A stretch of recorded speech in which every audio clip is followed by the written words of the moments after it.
అందరికీ నమస్కారం. ఈరోజు మనం ఒక మంచి కెరియర్ అవకాశం గురించి మాట్లాడుకుందాం. అదేంటంటే తమిళనాడు మర్కంటైల్ బ్యాంక్లో లా ఆఫీసర్ రిక్రూట్మెంట్. దీనికి సంబంధించిన పూర్తి వివరాలు ఇప్పుడు చూసేద్దాం.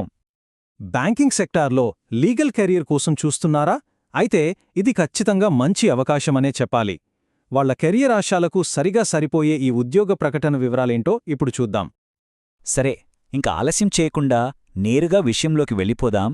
ప్రముఖ ప్రైవేట్ రంగ బ్యాంకైన Tamil Nadu mercantile bank specialist law officer పోస్టుల భర్తీకి అప్లికేషన్స్ పిలుస్తోంది.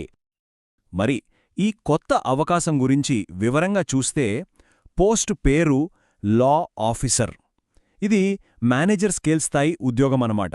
అంటే ఇది కేవలం ఒక ఉద్యోగం కాదు, చాలా కీలకమైన బాధ్యతలతో కూడుకున్న ఒక పొజిషన్. ఇక పోస్టింగ్ విషయానికి వస్తే ఇది ముంబై, మహారాష్ట్రలో ఉంటుంది. ఇది ఒక రెగ్యులర్ ఫుల్ టైం రోల్. అంటే ఇది టెంపరరీ జాబ్ కాదు, ఒక స్థిరమైన కెరీర్కు మంచి అవకాశం. సరే, మరి ఈ ఉద్యోగానికి ఎవరు అర్హులు? అప్లై చేయడానికి కావాల్సిన ముఖ్యమైన అర్హతలేంటో ఇప్పుడొక్కసారి క్లియర్గా చూద్దాం. ఓకే, ముఖ్యమైన అర్హతల విషయానికొస్తే ముందుగా వయస్సు. డిసెంబర్ 31, 2025 నాటికి 35 సంవత్సరాలు మించకూడదు. ఇక ఎడ్యుకేషన్ క్వాలిఫికేషన్ చూస్తే లాలో బ్యాచిలర్స్ లేదా మాస్టర్స్ డిగ్రీ ఉండాలి. అన్నింటికన్నా ముఖ్యమైన పాయింట్ ఏంటంటే అప్లై చేసేవాళ్లు తప్పనిసరిగా మహారాష్ట్రకు చెందినవారై ఉండాలి. ఇది చాలా ఇంపార్టెంట్. ఇక ఎక్స్పీరియన్స్ విషయానికి వస్తే ఇక్కడ 2 ఆప్షన్స్ ఉన్నాయి. మొదటిది, బార్ కౌన్సిల్లో కనీసం 4 సంవత్సరాల అనుభవం ఉండాలి. ఒకవేళ అది లేకపోతే రెండో ఆప్షన్ ఏంటంటే ఏదైనా బ్యాంకులో గానీ లేదా ఫినాన్షియల్ ఇన్స్టిట్యూషన్లో గానీ లీగల్ ఆఫీసర్గా కనీసం 2 సంవత్సరాలు పనిచేసిన అనుభవం ఉండాలి. ఈ రెండింట్లో ఏ ఒకటి ఉన్నా సరిపోతుంది. ఇవి మాత్రమే కాదండోయ్, మరికొన్ని అదనపు అర్హతలు కూడా ఉన్నాయి. అభ్యర్థుల రికార్డు చాలా క్లీన్గా ఉండాలి. వాళ్లమీద ఎలాంటి విజిలెన్స్ కేసులు పెండింగ్లో ఉండకూడదు. అంతేకాదు, ఆర్బీఐ లాంటి రెగ్యులేటరీ బాడీస్ నుంచి ఎలాంటి నెగటివ్ రిమార్క్స్ కూడా ఉండకూడదు. ఓకే, ఇప్పుడు చాలా ముఖ్యమైన సెక్షన్కి వచ్చేశాం. అదేంటంటే అప్లికేషన్ ప్రాసెస్. దరఖాస్తును కరెక్ట్గా టైంలోగా ఎలా సబ్మిట్ చేయాలో స్టెప్ బై స్టెప్ గైడ్ ఇప్పుడు చూద్దాం. ఆన్లైన్లో అప్లై చేయడం పెద్ద కష్టమేమీ కాదు, చాలా సింపుల్ ప్రాసెస్. ముందుగా టీఎంబీ కెరియర్స్ వెబ్సైట్కి వెళ్ళాలి. అక్కడ మీ ఈమెయిల్ ఐడి, మొబైల్ నంబర్తో ఒక యూజర్ ఐడి క్రియేట్ చేసుకోవాలి. చేసుకున్నాక మీ ఈమెయిల్కు ఒక యాక్టివేషన్ లింక్ వస్తుంది. దాన్ని క్లిక్ చేయాలి. వెంటనే మీ మొబైల్కు రిజిస్ట్రేషన్ నంబర్, పాస్వర్డ్ వస్తాయి. వాటితో లాగిన్ అయ్యి అప్లికేషన్ ఫామ్లోని వివరాలన్నీ జాగ్రత్తగా ఫిల్ చేయాలి.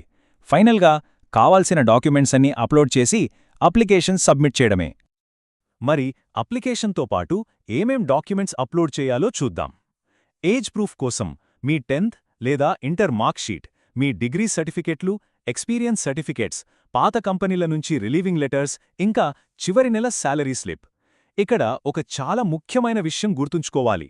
అప్లోడ్ చేసే ప్రతి డాక్యుమెంట్ కాపీపైన మీ స్వంత సంతకం అంటే సెల్ఫ్ అటెస్టేషన్ ఖచ్చితంగా ఉండాలి. డాక్యుమెంట్స్ అప్లోడ్ చేసేటప్పుడు కొన్ని టెక్నికల్ స్పెసిఫికేషన్స్ పాటించటం చాలా ముఖ్యం. మీ ఫోటోగ్రాఫ్ సైజ్ 120 KB కన్నా ఎక్కువ ఉండకూడదు. మీ సిగ్నేచర్ 60 KB లోపు ఉండాలి.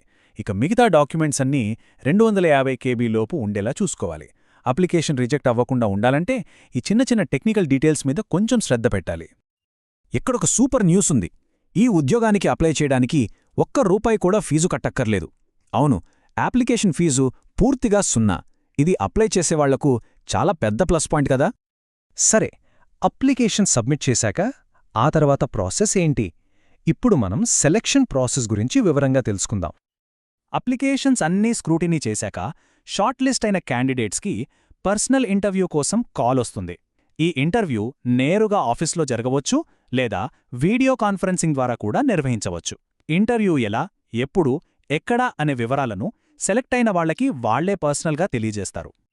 ఓకే, ఇక మనం చివరి దశకు వచ్చేశాం. ఈ సెక్షన్లో కొన్ని చాలా ముఖ్యమైన తేదీలు, ఇంకా ఫైనల్గా గుర్తుంచుకోవాల్సిన కొన్ని పాయింట్స్ చూద్దాం. ఈ డెడ్లైన్స్ అస్సలు మిస్ అవ్వకండి. ఇప్పుడు డేట్స్ గురించి మాట్లాడుకుందాం. చాలా ఇంపార్టెంట్. ఆన్లైన్ అప్లికేషన్ ప్రాసెస్ జనవరి 26న మొదలవుతుంది. ఇక అప్లై చేయడానికి చివరి తేదీ ఫిబ్రవరి 9. ఈ 2 తేదీలను ఎక్కడైనా నోట్ చేసి పెట్టుకోండి. ఇక్కడ బ్యాంక్ ఒక విషయాన్ని చాలా స్పష్టంగా చెప్తుంది. ఏంటంటే అప్లికేషన్స్ కేవలం టీఎంబీ వెబ్సైట్ ద్వారా ఆన్లైన్లో మాత్రమే పంపాలి. వేరే ఏ పద్ధతిలో అంటే పోస్ట్లో గానీ లేదా ఇంకేదైనా పద్ధతిలో పంపినా బ్యాంక్ వాటిని యాక్సెప్ట్ చెయ్యదు. సో ఈ రూల్ని ఖచ్చితంగా ఫాలో అవ్వాలి. మరి జీవితంలో ఒక అడుగు ముందుకు వేయటానికి సిద్ధమేనా? ఈ అవకాశం మీ కెరీర్కు ఒక కొత్త టర్నింగ్ పాయింట్ అవ్వొచ్చేమో. ఒకసారి ఆలోచించండి.